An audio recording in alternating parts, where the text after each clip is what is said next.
तो जैसे कि गाइज आप लोगों ने लास्ट एपिसोड के अंदर देख लिया था कि जो लू फेंग था वो मेडिटेशन करने के लिए चला जाता है। मोरुशा जो होता है वो जस्ट उसके साइड में बैठा रहता है और वो अपने मास्टर को देखता रहता है। उसके बाद अचानक से लू फेंग की आंखें खुलती है और वो मोरुशा की तरफ देखता है और कहता है कि तुम क्या कर रहे हो। वही जो मोरुशा होता है वो लू फेंग को जागा देख काफी ज्यादा खुश हो जाता है। लू फेंग मोरुशा की तरफ देखता है और कहता है क्या तुम बेवकूफ हो, कल्टीवेशन कर रहा था और तुम बस यहाँ पे बैठे बैठे मुझे घूरे जा रहे हो। अगर तुम्हारे पास सही में इतना था खाली टाइम था तो तुम हुआंग सिटी के अंदर घूम के क्यों नहीं आए। और वैसे भी अगर यहाँ पे अचानक से कोई आ भी जाता तो यहाँ की फॉर्मेशन ब्रेक हो जाती और फॉर्मेशन ब्रेक होती मैं अपने कल्टीवेशन को रोक देता। उषा कहता है हम खा सकते हैं, पी सकते हैं, मजे कर सकते हैं, लेकिन जब मास्टर प्रैक्टिस कर रहे हो तो हमें उन्हें प्रोटेक्ट करना चाहिए। ये सबसे ज्यादा इंपॉर्टेंट चीज होती है। लू फेंग कहता है कि बस बस अभी क्या रुला के मानेगा। चलो ठीक है अभी मैं उठ ही चुका हूँ। तो बाहर से एक चक्कर मार के आते हैं और उस पर्पल ब्लड क्रिस्टल फ्लावर को बेच के आते हैं। लू फेंग से पूछता है कि आप उसे किसको बेचने वाले हो। लू फेंग मोरुशा से कहता है कि मैं उसे यांग फेंग क्लब के अंदर बेचने वाला हूँ। इसके बाद सीन शिफ्ट होता है और हमें ये दोनों के दोनों सिटी के अंदर देखने के लिए मिलता है। फाइनली कुछ टाइम के बाद लू फेंग और मोरुशा वो एक बहुत बड़ी बिल्डिंग के सामने खड़े होते हैं एंड ये होता है यांग फेंग गिल्ड हॉल। ये जो यांग फेंग गिल्ड हॉल होता है इसकी जो हाइट होती है वो बस लॉर्ड मैंशन से थोड़ी सी छोटी होती है। लू फेंग कहता है कि ये यहाँ की सबसे ज्यादा सेफेस्ट प्लेस मानी जाती है कोई भी ट्रेड या फिर कोई भी चीज खरीदने या फिर बेचने के लिए। मुझे थोड़ा सा सरप्राइजिंग एक्सप्रेशन दिखाता है क्योंकि उसे ओरिजिन कॉन्टिनेंट के बारे में कुछ भी नहीं पता। जो भी लू फेंग उसे पता था उसे बस वही सारी चीजें पता थी। लू फेंग उसे बताता है कि ये जो यांग फेंग गिल्ड हॉल है ये एक्चुअल में यांग फेंग एशियन कंट्री को दर्शाता है और साथ ही ये जो यांग फेंग गिल्ड हॉल है इसका जो मेन हेडक्वार्टर है वो यांग फेंग एशियन कंट्री के अंदर है, लेकिन इसका जो बिजनेस है वो पूरी के पूरे ओरिजिन कॉन्टिनेंट के अंदर फैला हुआ है। इवन थॉट अगर यहाँ पे कोई वॉर भी हो जाती है गॉड्स के बीच में तभी भी ये सारे जो गॉड्स होता है वो यांग फेंग गिल्ड हॉल को छूने की भी कोशिश नहीं करते। यांग फेंग गिल्ड हॉल को छूना यानी कि एशियन यांग फेंग किंगडम के साथ पंगा लेने वाली बात हो जाती है जिसके कॉन्सिक्वेंसेस काफी ज्यादा सीरियस हो सकते हैं। मोरुशा समझ जाता है कि ये जो यांग फेंग गिल्ड है इसका बैकग्राउंड काफी ज्यादा स्ट्रॉन्ग है, इसीलिए ये जो जगह ये यहाँ पे सबसे ज्यादा सेफेस्ट मानी जाती है। वैसे भी ब्लू पर्पल ब्लड क्रिस्टल थोड़ा सा रेयर टाइप की चीज है। अगर वो कहीं और बेचता तो हो सकता था कि वहाँ के जो लोग हैं वो लू फेंग के पीछे कुछ लोगों को भेज देते, इवन इन लोगों का ट्रेड कंप्लीट हो जाता उसके बाद भी। लेकिन यहाँ के जो लोग हैं वो थोड़े से भरोसेमंद है एंड ये जो यांग फेंग गिल्ड है ये काफी ज्यादा बड़ा है तो इनके लिए इनकी जो रेपुटेशन है वो काफी ज्यादा जरूरी है। कुछ टाइम के अंदर लू फेंग और मोरुशा यांग फेंग हॉल की मेन बिल्डिंग के अंदर पहुंच जाते हैं एंड जैसे वो मेन गेट के ऊपर पहुंचते हैं वहाँ पे दो लोग उनका वेलकम करते हैं। में से वो जो एक लड़की होती है वो लू फेंग और मोरुशा को एक टेबल के ऊपर लेके जाती है एंड वहाँ पे बैठा के वो सबसे पहले लू फेंग को एक वाइन सर्व करती है एंड इस वाइन का नाम था चोमी वाइन जो कि एशियन कंट्री यांग फेंग की काफी ज्यादा स्पेशल वाइन थी। मतलब इतनी भी ज्यादा स्पेशल नहीं थी लेकिन स्टिल ये अच्छी खासी वाइन थी। फेंग तुरंत इस वाइन को उठाता और जैसे एक छोटी सी सिप इसकी लेता है तो इसकी एक ही सिप लेने के बाद लू फेंग को एकदम से काफी ज्यादा रिफ्रेशिंग सा फील होता है। उसकी जो आत्मा थी वो भी काफी ज्यादा तरोताजा हो चुकी थी। इसके बाद जो लू फेंग होता है वो ज्यादा बकवास नहीं करता, वो डायरेक्टली उस औरत से कहता है मैं यहाँ पे बिजनेस के सिलसिले से आया हूँ, मुझे ये ब्लू पर्पल ब्लड क्रिस्टल को बेचना है। सीशिया उस ब्लड क्रिस्टल को बाहर निकालता है। वो जो औरत होती है वो पूरी तरीके से शॉक हो जाती है। उस वेटर को भरोसा नहीं हो रहा था। जैसे वो उस वुडन बॉक्स को ओपन करती है और उसके अंदर से ब्लड क्रिस्टल फ्लावर बाहर आता है तो थोड़ी सी शॉक होती है और साथ ही साथ इसके ऑरा के कारण इस पूरे हॉल का जितना भी फॉर्मेशन थे वो भी एक्टिवेट हो जाते हैं। कुछ टाइम के बाद इस चीज की भी पुष्टि हो जाती है कि ये जो चीज है ये टॉप क्वालिटी की चीज है। ये जो फ्लावर है ये पूरी तरीके से फुली मैच्योर है और इसे काफी अच्छी तरीके से तोड़ा गया है। वो लड़की लू फेंग से कहती है कि हमारे यांग फेंग गिल्ड हॉल के हिसाब से इसकी जो कीमत है वो लगभग 1,20,000 कॉस्मिक सैंड है। क्या आप इस चीज को इस वैल्यू के साथ ट्रेड करना पसंद करोगे। लू फेंग होता है वो ज्यादा बहसबाजी नहीं करता और डायरेक्टली हाँ के अंदर मुंडे हिला देता है क्योंकि लू फेंग को ये चीज बहुत अच्छी तरीके से पता थी कि यांग फेंग गिल्ड हॉल के अंदर जितने भी ट्रेजर्स होते हैं जो कि 1 मिलियन कॉस्मिक सैंड से नीचे के होता है उसके अंदर आप कोई भी बार्गेन वगैरह नहीं कर सकते। ज्यादातर जितने भी ट्रेजर्स होते हैं उनकी जो प्राइस होती है वो पूरी तरीके से फिक्स होती है, इसलिए यहाँ के वर्कर्स अगर चाहे भी तो इन सब चीजों के ऊपर कोई भी डिस्काउंट नहीं दे सकते। कि तुरंत बाद वो जो सर्वेंट होती है वो तुरंत वो blue purple blood crystal flower को ले लेती है एंड उसके जगह पे वो शियाओ को 1,20,000 कॉस्मिक सैंड दे देती है। वो उससे कहती है कि आप इसे प्लीज एक बार चेक कर लीजिए। लू फेंग बस ऊपर से देख लेता और देख लेता है कि ये पूरी तरीके से करेक्ट है। के बाद वो सर्वेंट लू फेंग की तरफ देखती है और पूछती है क्या मैं आपके लिए कोई और सेवा कर सकती हूँ। लू फेंग पता था कि उसे कुछ रिफाइनिंग मटेरियल्स खरीदने थे एंड फिर उसके बाद वो एक लिस्ट उसके हाथ में दे देता है। वो सर्वेंट उस लिस्ट के ऊपर नजर डालती है और ऊपर ऊपर से अंदाजा लगा के कह देती है कि ये सारा जो सामान है ये लगभग 1 लाख कॉस्मिक सैंड के आसपास होगा। लू फेंग ये चीज सुन के थोड़ा सा शॉक हो जाता है क्योंकि उसका जो ब्लड क्रिस्टल फ्लावर था वो लगभग 1,20,000 कॉस्मिक सैंड का बिका था और 1 लाख तो उसके बस मटेरियल खरीदने में जा रहा है, यानी कि जितने का बिका था उतने की उसकी मटेरियल जा रहे हैं। अभी उसके पास बस 20,000 कॉस्मिक सैंड के पार्टिकल्स बचे हैं। के बाद जो लू फेंग होता है वो एक बार फिर से उस फीडर की तरफ देखता है और पूछता है क्या सही में इन सब चीजों की कीमत 1 लाख कॉस्मिक सैंड के बराबर में है? साथ ही साथ इनमें से कुछ मटेरियल्स थोड़े से रियर है, तो तुम्हें क्या लगता है कि तुम इन सारे मटेरियल्स को गैदर कर पाओगे? वो जो सर्वेंट होती है वो स्माइल करती है और कहती है कि आपको इन सब चीजों की चिंता करने की कोई जरूरत नहीं है, हमारे अंडर में 100 ऑफ थाउजेंड्स ऑफ माइंस है, आप बस एक बार हुक्म दीजिए, आपका सारा का सारा सामान कुछ ही टाइम के अंदर आपके सामने अरेंज हो जाएगा। जाते जाते वो शियाओ के ग्लास के अंदर थोड़ी सी और वाइन सर्व कर देती है और कहती है जब तक मैं बाकी का सामान लाती हूँ तब तक आप इस ग्लास के वाइन को एंजॉय कीजिए। लेडी सर्वेंट बस यहाँ से जा ही रही होती तभी लू फेंग उसे रोक लेता है और पूछता है अच्छा मुझे एक और काम था, मुझे डार्क हॉल के लिए भी अप्लाई करना था जो कि यांग फेंग गिल्ड हॉल का है। लू फेंग से कहती है कि अगर एक बार आप डार्क हॉल को ज्वाइन कर लेते हो उसके बाद आपको काफी सारे मिशन दिए जाएंगे एंड आप उन सारे मिशन को अपनी मर्जी से एक्सेप्ट भी कर सकते हो और डिनाई भी कर सकते हो एंड साथ ही साथ आप काफी सारी इंटेलिजेंसीज को भी परचेज कर सकते हो। इंटेलिजेंसीज का मतलब है कि कुछ सीक्रेट इन्फॉर्मेशन की अगर लू फेंग को किसी की सुपारी देने के लिए किसी की कुंडली उंडली निकालनी हो तो वो यहाँ से निकलवा सकता है। साथ ही साथ जो इटर्नल ट्रू गॉड्स और लॉर्ड ऑफ गॉड्स होता है उन लोगों को डार्क हॉल को ज्वाइन करने के लिए कोई भी रिव्यू या फिर कोई भी फीस देने की कोई नीड नहीं पड़ती। इनका जो ऑर्गेनाइजेशन है वो पूरे के पूरे ओरिजिन कॉन्टिनेंट के अंदर फैला हुआ है, तो आप हर जगह पे इसके सेंटर्स देखने के लिए मिल जाएंगे। के बाद लू फेंग उस फॉर्म को फिलअप कर देता है। वो सर्वेंट लू फेंग की तरफ देखते हुए कहती है कि लॉर्ड गॉड आपके लिए एक कोड नेम काफी ज्यादा जरूरी है अगर आप डार्क पैलेस के अंदर ज्वाइन करना चाहते हो। लू फेंग अपने लिए एक कोड नेम चूज करता है जो कि होता है स्वॉर्ड मैन, क्योंकि लू फेंग को तलवारबाजी करना काफी ज्यादा पसंद होता है। सेकंड्स के अंदर ये जो एप्लीकेशन होता है वो सबमिट हो जाता है और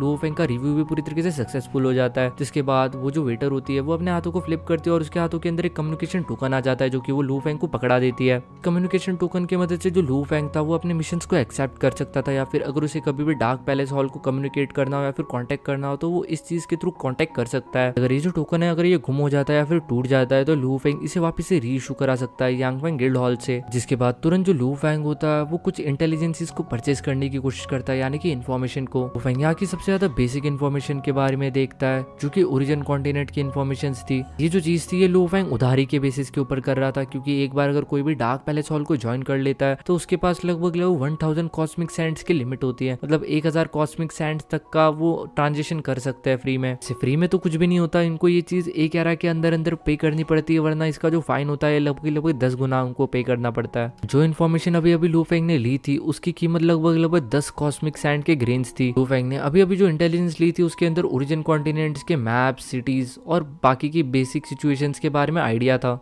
इस वक्त जो लू फेंग था उसे सबसे ज्यादा जरूरत थी फूड किंगडम के इन्फॉर्मेशन के बारे में। फूड किंगडम के बारे में उसे पता चलता है कि फूड किंगडम के अंदर कुल मिला के 5 रूलर्स है। इस चीज के अलावा इस इन्फॉर्मेशन में कुछ भी नहीं लिखा था जो कि अभी अभी लू फेंग ने खरीदी थी, ना कि उनके ट्रेजर्स के बारे में और ना कि उनके सीक्रेट रिकॉर्ड्स के बारे में। तभी जो लू फेंग होता है थोड़ा सा शॉक होता है, क्योंकि जो मास्टर जाओ शेंकी थे उन्होंने लू फेंग को बताया था कि जो फूड किंगडम है उसके अंदर कुल मिला के 3 रूलर्स है। वो सोचता है कि बहुत ज्यादा लंबा टाइम हो चुका है, तो मे भी हो सकता है कि 2 रूलर्स और ज्यादा ऐड हो चुके हों। वैसे भी मास्टर जाओ शेंकी ने बताया था कि जब वो वहाँ पे नहीं थे तो जो फूड नेशन था वो काफी ज्यादा तेजी से बढ़ रहा था। ज्यादा इन्फॉर्मेशन लू फेंग नहीं निकालता क्योंकि अभी वो बस एक इटर्नल ट्रू गॉड था एंड गॉड किंग लेवल की इन्फॉर्मेशन या फिर चॉज मास्टर लेवल की लोगों की इन्फॉर्मेशन निकाल के वो क्या ही करता। वैसे भी अगर उसे जरूरत से ज्यादा चीजें पता चल गई तो उसका दिमाग खराब हो जाएगा और वो चीजों के ऊपर फोकस नहीं कर पाएगा। इसलिए फिलहाल शिया उतनी ही चीजों के बारे में जानता है जितनी की उसे नीड होती है। के बाद जो लू फेंग होता है वो डार्क पैलेस के कुछ बाउंटी मिशन की तरफ देखता है, जिसके अंदर काफी सारे बाउंटी मिशन थे, जिसके अंदर कुछ लोगों की प्रोटेक्शन करना था, तो कुछ लोगों को मारना था, तो कुछ लोगों की कुछ सीक्रेट इन्फॉर्मेशन निकालवाना था। उसी के अंदर एक बाउंटी मिशन ये भी था कि मू लिक्सियाओ नाम का एक सुप्रीम कमांडर है, उसे मारना है जो कि हुआंग लीजन का है। हुआंग इस सिटी का नाम है और लीजन यहाँ की ट्रेजर्स को बोला जाता है, जो कि आप मैकेनिकल ट्रेजर भी समझ सकते हो जिन्हें ऑपरेट करने के लिए काफी सारे ट्रू गॉड्स की नीड होती है। रही बात इस पर्सन की जो कि सुप्रीम कमांडर था, ये 10 आर्मीज के अंदर हुआंग सिटी के अंदर काफी ज्यादा पावरफुल पर्सन था। थॉटिया का जो सिटी लॉर्ड था वो भी इस पर्सन के कंपैरिजन का नहीं था, बट स्टिल इस बंदे के भी मारने की सुपारी यहाँ पे दी गई थी। देख के लू फेंग जो होता है वो थोड़ा सा शॉक होता है और उसे पता चलता है कि यांग फेंग क्लब ये सही में कोई ऑर्डिनरी जगह नहीं है, ये लोग काफी ज्यादा पावरफुल है। फाइनली वो जो वेटर होती है वो अपने हाथों को हिलाती है और उसके हाथों के अंदर एक ब्लैक कलर की जेड बॉटल आ जाती है, जो कि वो उठा के लू फेंग के सामने रख देती है और कहती है लॉर्ड गॉड इसके अंदर वो सारी की सारी रिफाइनिंग मटेरियल्स है जो जो कि आपने मंगाए थे, आप इन्हें एक बार चेक कर सकते हो। जब लू फेंग चेक करता है तो उसके अंदर काफी सारे मटेरियल्स थे जिनका लगभग एक पहाड़ बन चुका था। उसके अंदर बस ज्यादा से ज्यादा मटेरियल्स थे, कम तो बिल्कुल भी नहीं थे। देखिए ऐसे समझ लो लू फेंग ने जो भी चीजें मंगाई थी उसके अंदर कोई भी चीज कम नहीं थी कि उन्होंने अपनी तरफ से थोड़ी सी एड ऑन करके डाल के रखी थी। इसके बाद जो लू फेंग होता है वो उठ के खड़ा हो जाता है और लू फेंग और मोर्शा फाइनली बाहर की तरफ निकल जाता है। इसके बाद सीन शिफ्ट होता है और हम लोग को यांग फेंग हॉल देखने के लिए मिलता है। यांग फेंग हॉल की एक छोटी सी जगह पे हम लोग को दो पावरफुल लोग देखने के लिए मिलता है। एक बंदा ग्रे कलर के मिस्ट में से बाहर आता है और बाहर आते ही वो ग्रीट करता है अपने सामने वाले पर्सन को। तो वहाँ पे खड़ा पर्सन ग्रे मिस्ट वाले पर्सन से कहता है कि तुम फ्लेम विंड गिल्ड के लीडर हो, मास्टर हो, उसके बाद भी तुमने सारी चीजें मेरे ऊपर छोड़ दी है, मैं तो बूढ़ा आदमी हूँ। वहाँ पे खड़ा बुढ़ा उस धुएं वाले आदमी से कहता है, देखो मैंने एंसेस्टर के साथ प्रॉमिस किया था कि मैं हमेशा से तुम्हारी देखभाल करूंगा। तुम ऑलरेडी एशियन कंट्री को छोड़ के जा चुके हो, इसके कारण मेरे ऊपर काफी ज्यादा प्रेशर क्रिएट हो चुका है। अगर तुम्हें कुछ भी होता है तो उसका जिम्मेदार मैं रहूंगा। अभी ऑलरेडी थाउजेंड्स ऑफ ईयर हो चुके हैं, तुम अभी तक वापस लौट के नहीं आए। तुमने वापस आने का कोई प्लान भी बना रखा है? अभी वो जो धुआं वाला बंदा होता है वो कहता है कि वैसे तो मैंने सोच के रखा है कि जब मैं चॉज रिलम को ब्रेक थ्रू कर लूंगा उसी के बाद मैं वापस आऊंगा। जो बुढ़ा होता है वो थोड़ा सा शॉक होता है और वो कहता है कि देखो मैं मानता हूँ कि तुम काफी ज्यादा जीनियस हो, लेकिन चॉज रिलम के ऊपर बिना ब्लड कल्टीवेशन के पहुंचना काफी ज्यादा मुश्किल है। तुम्हारे अंदर ऑलरेडी नोबल ब्लड लाइन बह रही है, तुम चाहो तो आसानी से अपना ब्रेक थ्रू कर सकते हो, बट तुम चॉज रिलम को समझने की कोशिश कर रहे हो, उसे कॉम्प्रहेंड कर रहे हो। तुमने सही में अपने ब्रेक थ्रू को इस तरीके से कर लिया तो पूरा का पूरा जो डिवाइन क्लैन है वो तुम्हें काफी सारे रिसोर्सेज प्रोवाइड करेगा आगे जाके। एक तरीके से आप समझ लो कि ये जो बंदा है ये यहाँ का डिसेंडेंट है जो कि 1000 साल पहले ऑलरेडी यहाँ से जा चुका है अपनी कल्टीवेशन के लिए। एंड वही ये जो बुढ़ा है, ये बुढ़ा इसकी काफी ज्यादा चिंता कर रहा है क्योंकि इनके जो एंसेस्टर है उन्होंने इस बच्चे की जिम्मेदारी इस बुढ़े को सौंप के रखी है। लेकिन वो जो यंग मैन होता है वो बस एक ही चीज कहता है कि आसान रास्ते के ऊपर चलने वाले लोग कभी भी जिंदगी में ज्यादा आगे नहीं जा पाते। एक बार अगर वो अपनी कल्टीवेशन पाथ के ऊपर सक्सेसफुल होता है तो डेफिनेटली उसकी फैमिली अपना बेस्ट देगी ताकि वो इस पर्सन को कल्टीवेट कर सके। जो यंग मैन होता है वो कहता है कि मास्टर यहाँ पे एक्चुअल में एक नया बंदा है जिसने हमारे डार्क पैलेस को ज्वाइन किया है और ये एक इटर्नल ट्रू गॉड है, इसका कोड नेम स्वॉर्ड मैन है। के बाद वो लोग इन सब चीजों के ऊपर ज्यादा ध्यान नहीं देते। के बाद हम लोग को लू फेंग और मोरुशा देखने के लिए मिलता है। लू फेंग मोरुशा से कहता है कि मैं वापिस से एक लंबे सक्लूजन के अंदर जाने वाला हूँ, अगर तुम्हें आसपास घूमना हो तो तुम बेफिक्र घूम सकते हो, दीवार की तरह मेरे सामने भूत बन के मत बैठना। के बाद जो लू फेंग होता है वो काफी अच्छे से रिप्लाई करते हुए कहता है कि मास्टर इस बार आपको चिंता करने की कोई जरूरत नहीं है, मैं कोई भी बेवकूफी नहीं करूंगा। लू फेंग जाने से पहले मोरुशा को वापस से वार्निंग दे देता है कि वो अपने आइडेंटिटी को सीक्रेट रखे, भले वो खाए पिए मौज करे वांग सिटी के अंदर, लेकिन किसी से भी किसी भी तरीके का पंगा लेने की कोई नीड नहीं है। इसके बाद लू फेंग अपने हाथों को वेव करता है और वो अपने स्टार टावर के अंदर आ जाता है और स्टार टावर के अंदर बैठने के बाद वो वापस अपने गुफा के अंदर चला जाता है। वन थॉट जो लू फेंग था वो गुफा के अंदर भी स्टार टावर के अंदर ही कल्टीवेट कर रहा था।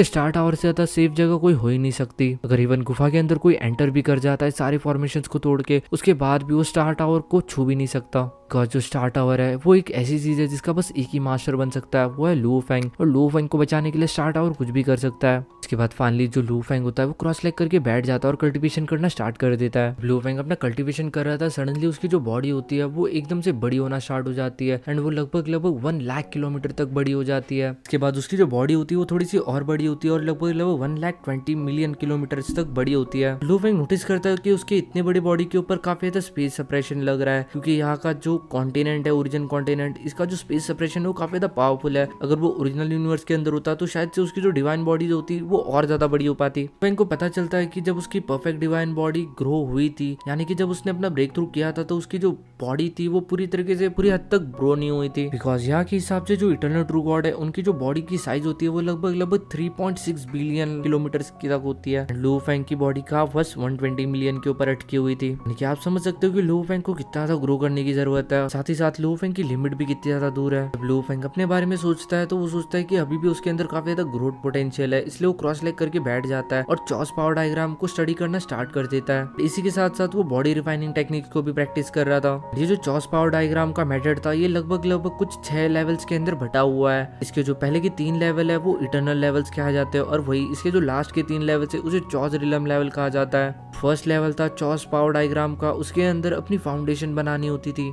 साथ ही साथ कुछ डिवाइन मटेरियल्स को रिफाइन करना सीखना होता था। एंड ये सारी चीजें सुनने में काफी ज्यादा आसान लगती है, लेकिन ये काफी ज्यादा डिफिकल्ट थी। लू फेंग दोबारा से ट्राई करता है, लेकिन वो बार बार फेल हो रहा था, लेकिन लू फेंग रुकता नहीं है और वो लगातार ट्राई करता रहता है। एंड इसी तरीके से दिन बीतते रहते हैं, 1 दिन 2 दिन और लगभग 3 दिन बीत जाता है। गाइस जैसे कि मैंने आप लोगों को स्टार्टिंग में ही बता दिया था कि यहाँ के ओरिजिनल यूनिवर्स के दिनों से काफी ज्यादा लंबे चलते हैं, यानी कि यहाँ का 1 सेकंड 10,081 सेकंड्स के बराबर में होता है वहाँ का। मतलब यहाँ का जो एक दिन है वो प्रिमोडियल यूनिवर्स के अंदर 1 साल के बराबर में आप समझ सकते हो। इसके बाद फाइनली हम लोग को देखने के लिए मिलता है लू फेंग के बॉडी के अंदर थोड़े थोड़े चेंजेस आने लग जाते हैं। जो लू फेंग की बॉडी होती है वो धीरे धीरे करके ग्रो करना स्टार्ट करती है। वही हम लोग को लू फेंग का मिनिएचर यूनिवर्स भी देखने के लिए मिलता है, जो कि ग्रो हो रहा था और वो आसपास की चॉटिक एनर्जी को भी काफी ज्यादा तेज से अपने अंदर ऑब्जर्व कर रहा था। इसी के साथ साथ फाइनली लू फेंग की जो साइज होती है वो काफी ज्यादा तेज से बढ़ना स्टार्ट हो जाती है।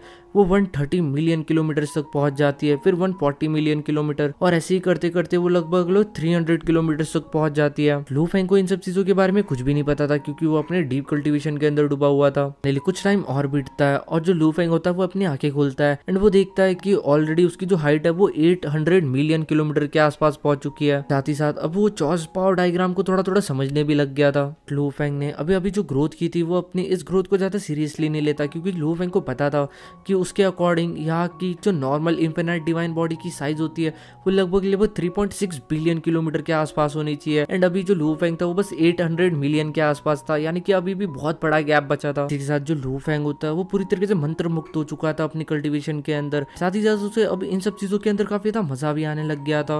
वो अपनी 9 boundary, breaking sword technique, art of array elements, extensions और भी काफी सारी चीजों के बारे में पढ़ता है। वैसे भी यहाँ पे जो चॉज एनर्जी थी वो काफी ज्यादा थिक थी, उसे लगता था कि वो चॉज एनर्जी के सोर्स से काफी ज्यादा नजदीक है। फेंग ने ऑलरेडी अपने इटर्नल ट्रू गॉड लेवल की जो बॉडी थी उसे उसने नॉर्मल ओरिजिनल यूनिवर्स के अंदर कल्टीवेट किया था, लेकिन अगर वो इस तरीके के इन्वायरमेंट में रहता तो वो और भी ज्यादा पावरफुल हो जाता। इसी तरीके से जो लू फेंग होता है वो अपने प्रैक्टिस के अंदर लगा रहता है और टाइम बीतता रहता है। सीन शिफ्ट होता है, हम लोग को लू फेंग का मिनिएचर यूनिवर्स देखने के लिए मिलता है, जो कि इतने टाइम से ग्रो हो रहा था, लेकिन फाइनली अब वो ग्रो होना बंद हो चुका था। लू फेंग की डिवाइन बॉडी भी अभी ग्रो करना स्टॉप कर चुकी थी। इस पॉइंट के ऊपर फाइनली लू फेंग को ऐसा रियलाइज होता है कि उसकी जो बॉडी है वो फाइनली अपनी लिमिट तक पहुंच चुकी है, यानी कि वो इटर्नल ट्रू गॉड स्टेज के काफी नजदीक पहुंच चुका है। अनकॉन्शियसली लू फेंग को पता भी नहीं चलता कि ओरिजिन कॉन्टिनेंट के अंदर ऑलरेडी उसे 1.2 बिलियन डेज बीत चुके हैं, यानी कि पूरा का पूरा एक एरा बीत चुका है। ये मैं ओरिजिनल यूनिवर्स की बात नहीं कर रहा, मैं ओरिजिन कॉन्टिनेंट की बात कर रहा हूँ। ओरिजिन कॉन्टिनेंट के अंदर लू फेंग को एक एरा बीत चुका है। जैसे लू फेंग अपनी बॉडी की तरफ देखता है तो पूरी तरीके से शॉक हो जाता है, क्योंकि अभी उसकी जो करंट बॉडी की हाइट थी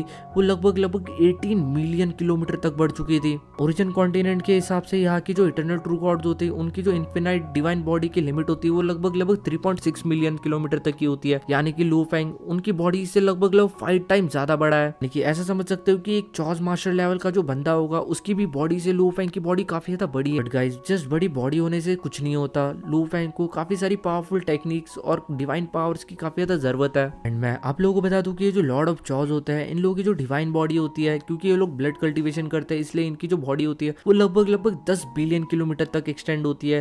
लेकिन जो लू फेंग था बस वो एक इटर्नल ट्रू गॉड था, लेकिन वो 18 बिलियन किलोमीटर तक पहुंच चुका था। कॉज वो पूरी तरीके से अपनी ब्लड लाइन कल्टीवेशन के ऊपर डिपेंड रहता है कि वो ओरिजिन कॉन्टिनेंट के अंदर ही बॉर्न हुआ है, तो डेफिनेटली यहाँ की फैक्टर्स का उनको काफी ज्यादा फायदा मिलता है। लेकिन लू फेंग जैसे लोग जो लॉस को कॉम्प्रहेंड करते हैं उनके लिए ये सारी चीजें काफी ज्यादा मुश्किल हो जाती है, क्योंकि उनके पास कोई भी ब्लड लाइन का सपोर्ट नहीं होता। बट अगर वो नॉर्मली कल्टीवेशन करके ब्लड लाइन कल्टीवेटर्स के नजदीक भी पहुंच जाता है तो वो किसी भी नॉर्मल ब्लड लाइन कल्टीवेटर से काफी ज्यादा पावरफुल होता है। लू फेंग की जो डिवाइन बॉडी वो तो ऑलरेडी उसके कल्टीवेशन रिलम के औकात से बाहर जा चुकी है। इसलिए मत समझना कि जो लू फेंग है वो इतना ज्यादा पावरफुल बन चुका है कि वो एक लॉर्ड ऑफ चॉस को हरा सके। लू फेंग डेफिनेटली इस वक्त एक लॉर्ड ऑफ चॉस के साथ फाइट तो कर सकता है, लेकिन उसे हरा पाएगा या नहीं हरा पाएगा ये तो कोई नहीं जानता, कि बस एक सांड जैसा शरीर लेके तुम एक शेर को नहीं हरा सकते। बाद जो लू फेंग होता है वो वापिस अपने कल्टीवेशन के अंदर डूब जाता है और इसी तरीके से 300 दिन और बीत जाता है। इन 300 दिनों के अंदर उसने अपनी बॉडी के लिए कुछ ट्रेजर्स रिफाइन किए थे। इन ट्रेजर्स को रिफाइन करने के लिए लू फेंग ने उन्हीं सारे मटेरियल्स का इस्तेमाल किया था जिसको खरीदने के लिए उसने लगभग 1 लाख कॉस्मिक सैंड के पार्टिकल पार्टिकल्स को दिया था। लू फेंग देखता है कि जस्ट उसके फाउंडेशन लेवल के फर्स्ट लेवल के ऊपर ही उसका पूरा का पूरा 1 लाख रुपए का कोटा पूरा हो गया। तो काफी ज्यादा शॉक हो जाता है, क्योंकि आगे के लेवल्स के ऊपर और ज्यादा मेहनत और साथ ही साथ और ज्यादा रिसोर्सेज की उसे नीड पड़ेगी। मे बी अपने इस बॉडी को कल्टीवेट करते करते लू फेंग रोड पे आ जाए। गाइस मैं आप लोगों को बता दूं कि जो लू फेंग था वो काफी ज्यादा लकी था कि लू फेंग को 1 लाख कॉस्मिक सैंड के पार्टिकल्स मिल गए अपने उस फ्लावर को बेचने के बाद। नॉर्मली जो इटरनल ट्रू गॉड्स होते हैं वो इतना ज्यादा अमीर नहीं होते। आप ह्यूडोमो का एग्जांपल ले सकते हो, जो कि एक 8 लेवल का इटरनल ट्रू गॉड था, बट उसके बाद भी उसके पास बस 10,000 कॉस्मिक सैंड के पार्टिकल्स थे। लू फेंग को किस्मत से उस फूल को बेचने के बाद 1,20,000 कॉस्मिक सैंड के पार्टिकल्स मिल चुके थे, जिसके अंदर से 1 लाख के तो उसने अपने लिए मटेरियल्स खरीद लिए थे, बचे 20,000, जिसके अंदर से कुछ उसने अपने पास रखे थे और कुछ उसने मोरुशा को अपने पॉकेट मनी के तौर पे भी दिए थे। के बाद जो लू फेंग होता है वो अपनी डिवाइन जिंजेटिक बॉडी की तरफ देखता है, जो कि ऑलरेडी 18 बिलियन किलोमीटर तक लंबी चौड़ी थी। एंड वो देखता है कि पहले जब वो इस सिटी के अंदर आया था तब उसे इस सिटी की दीवारें काफी ज्यादा बड़ी लगती थी, लेकिन अभी इस सिटी की जो बड़ी बड़ी दीवार है वो बस उसके घुटने तक आ रही है। जो लू फेंग होता है वो काफी ज्यादा सेटिस्फाई होता है एंड फाइनली अभी वो कल्टीवेशन के बाहर आने की सोचता है। के बाद फाइनली वो अपने स्टार टावर के बाहर आता है और स्टार टावर का दरवाजा खुलते एक बूम होता है। ये जो जोर का धमाका भी अभी हुआ था ये बस इसलिए हुआ था क्योंकि जो लू फेंग था वो काफी ज्यादा लंबे टाइम से अपने स्टार टावर के अंदर था, जिसके कारण जो यहाँ के लॉस थे वो अनस्टेबल हो चुके थे। अगर देखा जाए तो इटर्नल ट्रू गॉड्स के लिए 1 सेंचुरी या फिर 1-2 एराज बीतने का टाइम कोई ज्यादा बड़ा टाइम नहीं होता। फाइनली जब लू फेंग अभी अभी उठा है तो उसने अपने बॉडी को हर तरीके से कल्टीवेट किया है कि बॉडी के अंदर जितनी भी कमियां थी उसने अपनी सारी कमियों के ऊपर ध्यान भी दिया है। इसके बाद जो लू फेंग होता है वो इन सारी कल्टीवेशन वल्टीवेशन की बातों को साइड में रख देता है। वो मोरुशा के बारे में सोचता है एंड क्योंकि मोरुशा उसका सोल स्लेव था तो जैसे ही वो मोरुशा के बारे में सोचता है मोरुशा को सिग्नल मिल जाता है और मोरुशा भागते हुए आता है। मोरुशा के एक हाथ के अंदर चिकन लेग पीस था तो दूसरे हाथों के अंदर एक दारू का ग्लास। वो मुंह में चिकन चबाते हुए काफी ज्यादा खुशी के साथ लू फेंग की तरफ आगे बढ़ रहा था और वो कहता है मास्टर मास्टर आप फाइनली सक्लूजन से बाहर आ गए, मैं आपको कितने ज्यादा लंबे टाइम से इंतजार कर रहा था। वो फेंग जब मोरुशा के हाथों के अंदर वो वाइन जार और वो बारबेक्यू देखता है तो कहता है कि लगता है कि तुम इन दोनों काफी ज्यादा एंजॉय कर रहे थे। जो मोरुशा होता है वो हंसने लग जाता है और कहता है हाँ मैं काफी ज्यादा एंजॉय कर रहा था, मैं काफी ज्यादा कंफर्टेबल था। नहीं 1 मिनट नहीं मास्टर, मैं बिल्कुल भी कंफर्टेबल नहीं था, काफी ज्यादा परेशान हो चुका हूँ। और इसी के साथ वो पूरा का पूरा मीट का पीस खा लेता और ऊपर से दारू भी पी लेता है। फिर वो कहता है कि मास्टर आपने मुझे कहा था कि मैं कोई भी परेशानी ना खड़ी करूँ, लेकिन यहाँ के लोग वो काफी ज्यादा अजीब किस्म के लोग हैं, क्योंकि आपने मुझे कहा था इसलिए मैं इतने ज्यादा लंबे टाइम से उनको सह रहा था। मैं काफी ज्यादा फ्रस्ट्रेटेड फील करने लग गया था। टुआंग सिटी के अंदर काफी सारे पागल लोग भरे पड़े हैं। उन पागल लोगों को पता नहीं क्या दिक्कत है, उनके बॉडी में बहुत ज्यादा खुजली होती है, उन्हें जब देखो किसी न किसी के साथ लड़ना ही होता है। वैसे भी मास्टर आप जानते हो कि मैं कितना ज्यादा गर्म मिजाज का क्रिएचर हूँ, उसके बाद भी मुझे उन सब चीजों को सहना पड़ रहा था। अगर मेरा बस चलता तो मैं तो उनको बस एक ही झापड़ में सुला देता, क्योंकि मेरे मास्टर ने मुझे ऑर्डर दिया था। इसलिए मैंने उन लोगों को जैसे तैसे करके झेल लिया और जो बड़े बड़े मैटर्स थे उन्हें छोटा कर दिया। लू फेंग ये लाइन सुनता है तो उसे थोड़ा सा अजीब लगता है। वो कहता है बड़े मैटर्स को छोटा कर दिया, यानी कि कहता है कि मैंने ज्यादा कुछ नहीं किया, मैंने उनकी जान नहीं ली, मैंने बस उनके हाथ पांव तोड़ दिए, मैंने उनकी टांगे तोड़ दी, मैंने उनके दांत तोड़ दिए, लेकिन एट द एंड मैंने उन लोगों को जिंदा छोड़ दिया। लू फेंग ये सब चीजें सुनता है तो डेफिनेटली काफी ज्यादा शॉक हो जाता है। वो अपनी मुंडी हिलाते हुए डेस्परेटली सोचता है वैसे भी ये एक ऐसा क्रिएचर है जो कि डिस्ट्रक्शन के लिए पैदा हुआ है। अगर वो बेवकूफ लोग इसको परेशान करने की कोशिश करेंगे तो उनका ये हाल होना तो लाजमी है। के बाद जो मोरुशा होता है वो कहता है कि मास्टर आपको चिंता करने की जरूरत नहीं है, मैंने बस उन्हें थोड़ा बहुत ही मारा था। जिसके बाद उनको ये चीज पता चल जाए कि उनमें और मेरे में कितना बड़ा स्ट्रेंथ डिफरेंस है। के बाद मैंने उनके ऊपर अपना छोटा मोटा फाइन इम्पोज करके उनको छोड़ दिया। वैसे भी मास्टर आप ही कहते हो ना कि जब कोई भी आपको बुली करे तो उनके सामने बस खड़े खड़े मार खाना या फिर उनको सहना ये भी एक बहुत बड़ा जुर्म है। बट जो लू फेंग होता है वो मनी मन सोचता है कि उन बेचारों के लिए तो यही सबसे बड़ा जुर्म था कि उन्होंने तुम्हारे साथ भिड़ने की कोशिश की। उन नादानों को कौन समझाए कि वो गॉड ऑफ डिस्ट्रक्शन के साथ भिड़ने की कोशिश कर रहा है। बाद जो शिया होता है वो बस हाँ के अंदर मुंडे हिलाते हुए एक स्माइल करते हुए कहता है कि तुम्हें थोड़ा सा संभल के रहना चाहिए। बाद जो मोरुशा होता है वो स्माइल करते हुए काफी ज्यादा क्यूट मैनर के अंदर कहता है मास्टर अभी आप जाग चुके हो तो मुझे किसी भी चीज की कोई चिंता नहीं है। एंड फिर वो लू फेंग से कहता है क्यों ना मास्टर हम दोनों मिलकर थोड़ी सी दारू पिए, वैसे भी आपको काफी ज्यादा लंबा टाइम हो चुका होगा और यहाँ की जो वाइन है वो भी काफी ज्यादा सही लगती है। के बाद जो मोरुशा होता है वो लू फेंग को थोड़ी सी वाइन निकाल के दे देता है। एंड जैसी जो लू फेंग होता है वो उस वाइन को थोड़ा सा टेस्ट करता है, वैसे उसकी जो आत्मा होती है वो पूरी तरीके से तरोताजा हो जाती है। वो कहता है ये सही में काफी ज्यादा सही चीज है। तो guys eternal true God level के ऊपर पहुंचने के बाद कोई भी नशा महसूस करना लगभग इम्पॉसिबल है। चलिए सारी जो वाइन्स होती है इनको इस तरीके के डिवाइन मटेरियल्स के थ्रू रिफाइन किया जाता है, जिनके कारण इनके अंदर स्टिल थोड़ा बहुत नशा होता है कि इन इमॉर्टल्स के भी दिमाग के ऊपर थोड़ा बहुत असर कर देता है। ऐसे तो जो मोरुशा है उसके लिए खाना बस मिनिएचर यूनिवर्स और चॉज एनर्जी थी, लेकिन जैसे कि आप लोग देख सकते हो अभी मोरुशा इंसानों की तरह खाता पीता है, यानी कि वो पूरी तरीके से एक पालतू बन चुका है लू फेंग का। बाद जो मोरुशा होता है वो लू फेंग को और वाइन नहीं देता और कहता है कि मास्टर इस वाइन को खरीदने के लिए मुझे लगभग 3 क्रिस्टल्स को पेंट करना पड़ा था एंड मैं इसे काफी ज्यादा बचा बचा के पी रहा हूँ। वैसे भी मास्टर आपने जो भी मुझे पॉकेट मनी दी थी वो भी खत्म होने में आई है। वैसे तो जो मोरुशा की पॉकेट मनी थी वो सालों पहले ही खत्म हो गई थी, लेकिन क्योंकि जो मोरुशा था वो हुआंग सिटी के अंदर ही रह रहा था तो वो लोगों को मार के उनसे फाइन वसूल कर करके अपना गुजारा चला रहा था। उसके बाद जो लू फेंग होता है वो मोरुशा की तरफ देखता है और कहता है मुझे लगता है कि जो हुआंग सिटी है यहाँ की जो फूड और वाइन है वो काफी ज्यादा अट्रैक्टिव है, चलो मैं इन सब चीजों को ट्राई करना चाहता हूँ।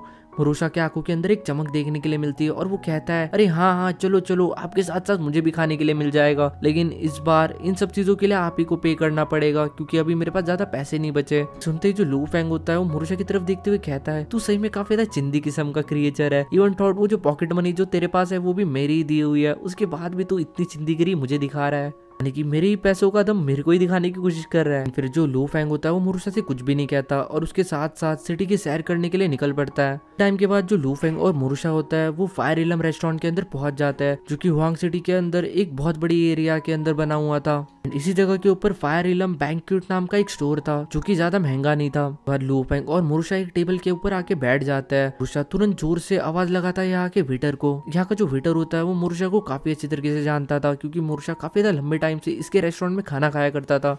तुरंत जो मोरुशा होता है वो यहाँ पे फायर इलम बैंकेट का ऑर्डर दे देता है। वो जो वेटर होता है वो चिल्लाते हुए कहता है हाँ मैं ला रहा हूँ, आप बस कुछ टाइम इंतजार कीजिए। वो जो होटल का मालिक होता है वो थोड़ा सा नर्वस होता है और वो कहता है मुझे खुद से इस फायर इलम बैंकेट को मनाना पड़ेगा क्योंकि ये उसके रेस्टोरेंट के लिए भी थोड़ा सा रेयर था कि उनके यहाँ पे कोई इटरनल ट्रू गॉड लेवल का वॉरियर आए। इसके बाद वो जो होटल का मालिक होता है वो एक वेटर से कहता है कि जाओ जाके उन्हें वाइन सर्व करो, उनके टेबल के ऊपर जल्दी से डिशेज और ग्लास लगाना स्टार्ट करो। ऐसी वो जो वेटर होता है वो लू फेंग के टेबल के ऊपर आता है और वो सारी चीजें सर्व करने लग जाता है। लू फेंग उस वेटर की तरफ देख के थोड़ा सा शॉक हो जाता है। ये जो वेटर था ये और कोई नहीं, ये सीयूजी था। जो लोग सीयूजी को भूल गए उनको मैं बता दूं कि ये उसी ट्राइब का बंदा है जिनको लू फेंग ने बचाया था। लोगों को याद होगा कि लास्ट के एपिसोड्स के अंदर लू फेंग ने एक ट्राइब को बचाया था जिसके अंदर एक ट्राइब लीडर था और कुछ उसके 10 ट्रू गॉड लेवल के वॉरियर्स थे। उसी के अंदर सीओजी और सीओयुन नाम के 2 यंग लोग थे जिन्हें जो ट्राइब लीडर थे वो हमेशा भाषण देते रहते थे ताकि वो हुआंग सिटी के अंदर आके पावरफुल बन सके। जो सीओजी होता है वो जैसे लू फेंग को देखता है वो लू फेंग को काफी अच्छी तरीके से ग्रीट करता है बो करते हुए। इसके बाद जो मोरुशा होता है वो हंसने लग जाता है और कहता है कि मास्टर मैंने सीओजी को पहले भी काफी बार देखा और सीओजी ने पहले मुझे काफी बार सर्व भी किया है। अभी कितनी ज्यादा किस्मत की बात है कि आपने इन सब लोगों की जान बचाई थी और एट द एंड इन्हीं में से एक आदमी आपको इस तरीके से रेस्टोरेंट के अंदर मिल गया। जो लू फेंग होता है वो भी हंसते हुए कहता है और कहता है ये तो बस एक कोइंसिडेंस है। जो सीओजी होता है उसके आंखों में थोड़े बहुत आंसू आ जाते हैं क्योंकि अगर उस दिन लू फेंग नहीं होता तो इनकी पूरी की पूरी टीम वहीं पे मारी जाती है इनके लीडर के समेत। सीओजी लू फेंग को बताता है कि जब वो इस जगह के ऊपर आया था हुआंग सिटी के अंदर तो यहाँ पे रहने के लिए उसे चॉस क्रिस्टल की नीड थी, यानी कि वो कुछ पैसों की नीड, और पैसे कमाने के लिए उसने इस होटल के अंदर ज्वाइन कर लिया। इस होटल का जो मालिक है वो काफी ज्यादा अच्छा है। सीओजी को बिना किसी एक्सपीरियंस के यहाँ पे रख लिया क्योंकि जो सीओजी था उसे खाना बनाने में थोड़ा सा इंटरेस्ट था तो उसे यहाँ पे टिकने में ज्यादा कुछ मुश्किल नहीं आई। उसके बाद जो लू फेंग होता है वो सीओजी के भाई के बारे में पूछता है यानी कि सीओ युन। तो सीओजी बताता है कि उसका जो भाई है वो एक ऑर्डिनरी गार्ड है एक बिग फैमिली का। वहाँ पे उसे हर दिन अपनी जिंदगी को रिस्क के अंदर डालना पड़ता है क्योंकि उसके पास कोई और दूसरी स्किल नहीं थी तो उसे टेम्परेली वही काम करना पड़ रहा है। मैंने सुना है कि उसका जो काम है वो काफी ज्यादा रिस्की और काफी ज्यादा मेहनत वाला है। ये बात हम लोग को देखने के लिए मिलता है इस रेस्टोरेंट का जो मालिक होता है वो फाइनली पर्सनली आता है ब्लैक बचर डिश को लेके हुए लू फेंग के टेबल के ऊपर सर्व कर देता है काफी ज्यादा सुंदर तरीके से। डिश के अंदर बीचों बीच एक बहुत बड़ा मीट का टुकड़ा रखा गया था। ये जो मीट का टुकड़ा था इसके अंदर से एक फायर एसेंस हम लोगों को देखने के लिए मिल सकता था। वही वो जो रेस्टोरेंट का मालिक होता है वो लू फेंग को ग्रीट करते हुए कहता है सर मैं एक ट्रू गॉड था तब मैंने अपना खाना बनाना स्टार्ट किया था जिसके बाद मैं true God of wide space level तक गया। धीरे धीरे करके मेरी कुकिंग स्किल्स काफी ज्यादा एक्स्ट्राऑर्डिनरी हो गई और वहाँ पे सब लोग मुझे गॉड ऑफ कुकिंग कहा करते थे। इसका मतलब है इसके होम टाउन के अंदर, यानी कि ये भी इस ओरिजिन कॉन्टिनेंट का नहीं है, ये 3000 ओरिजिनल यूनिवर्स में से एक बंदा है कि यहाँ पे अपना ब्रेक थ्रू करके आया है जिस तरीके से लू फेंग यहाँ पे आया था। डेफिनेटली ये बंदा अपने होम टाउन के अंदर काफी ज्यादा पावरफुल होगा, लेकिन इस जगह के ऊपर ये थोड़ा सा ऑर्डिनरी सा है। मैं हुआंग सिटी के अंदर नया नया आया था, तो मैं यहाँ पे बीस्ट को मार के उनके बॉडीज को बेचा करता था और छोटे मोटे मिशन किया करता था। इसी तरीके से मैंने काफी सालों तक यही काम किया। एंड फाइनली जब मेरे पास कुछ 50,000 एपेक्स के करीब पैसे आ गए, तो मैंने फाइनली यहाँ पे एक रेस्टोरेंट खोल लिया। अभी इस रेस्टोरेंट के थ्रू मेरी इतनी कमाई हो जाती है कि मैं अपने लिए डिवाइन मटेरियल्स खरीद के अपना कल्टीवेशन कर सकूं। के बाद वो जो होटल का मालिक होता है वो लू फेंग से कहता है कि योर मैजेस्टी प्लीज आप हमारे ये फायर एलम बकेट को ट्राई करके देखिए, आई होप कि आपको ये जो चीज है ये पसंद आएगी। इसके बाद लू फेंग कहता है कि चलो ठीक है, मैं टेस्ट करके देखता हूँ। एंड जैसे लू फेंग इस मीट का एक टुकड़ा अपने मुंह के अंदर डालता है, वैसे ये जो मीट होता है वो तुरंत उसके मुंह के अंदर जाते पूरी तरीके से घुल जाता है। लू फेंग के मन के अंदर गाना बजने लग जाता है। इस चीज को खाने के बाद जो लू फेंग था वो पूरी तरीके से मंत्र मुक्त हो चुका था। वही जो मोर्शा होता है वो कहता है मुझे भी फर्स्ट टाइम ऐसी एक्सपीरियंस हुआ था मास्टर, मीट का एक बड़ा पीस तोड़िए, जब आप बड़ा पीस तोड़ोगे तो आपको एक और अलग एक्सपीरियंस फील होगा। जैसे जो लू फेंग होता है वो मीट का एक बड़ा पीस तोड़ता है, बूम, ऐसा लग रहा था कि उसके मुंह से लेके उसके पेट तक बहुत तेजी से पूरी तरीके से आग फैल चुकी है। अंदर से बाहर तक उसकी पूरी बॉडी को झंझोल के रख दिया था। एक सेकंड के लिए ऐसा फील हो रहा था कि जैसे कि वो वापस से रिबॉर्न हुआ है। के बाद जो लू फेंग होता है वो उस होटल के ओनर की तरफ देखते हुए कहता है इसे खाने के बाद लिटरली ये एक्सपीरियंस जैसे कि वापस से एक नई जिंदगी मिली हो। लिटरली ये काफी ज्यादा मिस्टीरियस और काफी ज्यादा कंफर्टेबल था। स्टिल एट द एंड जो लू फेंग था वो एक इटर्नल ट्रू गॉड था, इसलिए उसे ज्यादा कुछ भी इतना फील नहीं हुआ था। अगर कोई ट्रू गॉड लेवल का वॉरियर या फिर कोई ऑर्डिनरी डिवाइन बॉडी वाला वॉरियर होता तो डेफिनेटली उसे एक अलग ही फील आता। शॉप ओनर लू फेंग से पूछता है कि सर आपको ये चीज कैसी लगी। लू फेंग उसकी तरफ देखता और कहता है ये चीज सही है, ये काफी ज्यादा डिलीशियस है, मुझे ये चीज पसंद आई। के बाद जो लू फेंग होता है वो वाइन को भी टेस्ट करता है और वाइन का भी स्वाद काफी ज्यादा अच्छा था। के बाद जो लू फेंग होता है वो उस होटल ओनर के साथ कुछ टाइम तक चैट करता है, उस मीट को खाते खाते और वाइन पीते पीते। एंड मोरुशा और लू फेंग 10 चॉस क्रिस्टल उस होटल ओनर को पे कर देते हैं एंड फिर वो यहाँ से चले जाते हैं। बाद तुरंत वो जो होटल का मालिक होता है वो सीओजी को हाथ पकड़ते हुए उसको कोने में लेके जाता है और पूछता है कि तुम्हें सही में लगता है कि वो जो सुप्रीम लॉर्ड थे वो वापस से हमारे रेस्टोरेंट के अंदर दोबारा से आएंगे। बाद जो सीओजी होता है वो कहता है मुझे देखने से तो ऐसा लगा कि जो सुप्रीम लॉर्ड है उन्हें ये जो एरिलम बैंकेट है ये काफी ज्यादा पसंद आया। शॉप का ओनर कहता है कि तुम्हारे मुंह में घी शक्कर, अगर ये बात सच हो। गाइस ये जो शॉप ओनर होता है इसे काफ़ी ज़्यादा मेहनत करनी पड़ती थी अपने शॉप को चलाने के लिए। एंड जब यहाँ पे कोई इटर्नल ट्रू गॉड आता है तो डेफिनेटली एक इटर्नल ट्रू गॉड को देख के काफ़ी सारे लोग इस शॉप की तरफ अट्रैक्ट होते थे। ठीक इसी तरीके से आज भी इनके शॉप के ऊपर काफ़ी सारे कस्टमर्स आए थे जस्ट लू फेंग को देख के। सोचता है अगर कुछ दिन लू फेंग यहाँ पे और आए तो लू फेंग और भी काफ़ी सारे लोगों को अट्रैक्ट कर सकता है। कि जो हुआंग सिटी है काफ़ी ज़्यादा बड़ी है, इवन रेस्टोरेंट्स के अंदर भी अभी काफ़ी ज़्यादा कॉम्पिटिशन होता है। काफ़ी सारे बड़े बड़े रेस्टोरेंट्स के अंदर काफ़ी सारे पावरफुल लोगों का बैकग्राउंड है, जिसके कारण वो सारे के सारे कस्टमर्स को लूट के लेके जाते हैं। ये जो रेस्टोरेंट वाला बिजनेस इन लोगों का चलता है इसके अंदर भी काफी ज्यादा कंपटीशन है। एंड इसलिए ये लू फेंग को एक होप समझता था कि लू फेंग के यहाँ पे आने से काफी सारे कस्टमर्स उसके दुकान की तरफ खींचे चले आएंगे। होप करता हूँ गाइस आपको आज का ये जो एपिसोड है ये पसंद आया होगा।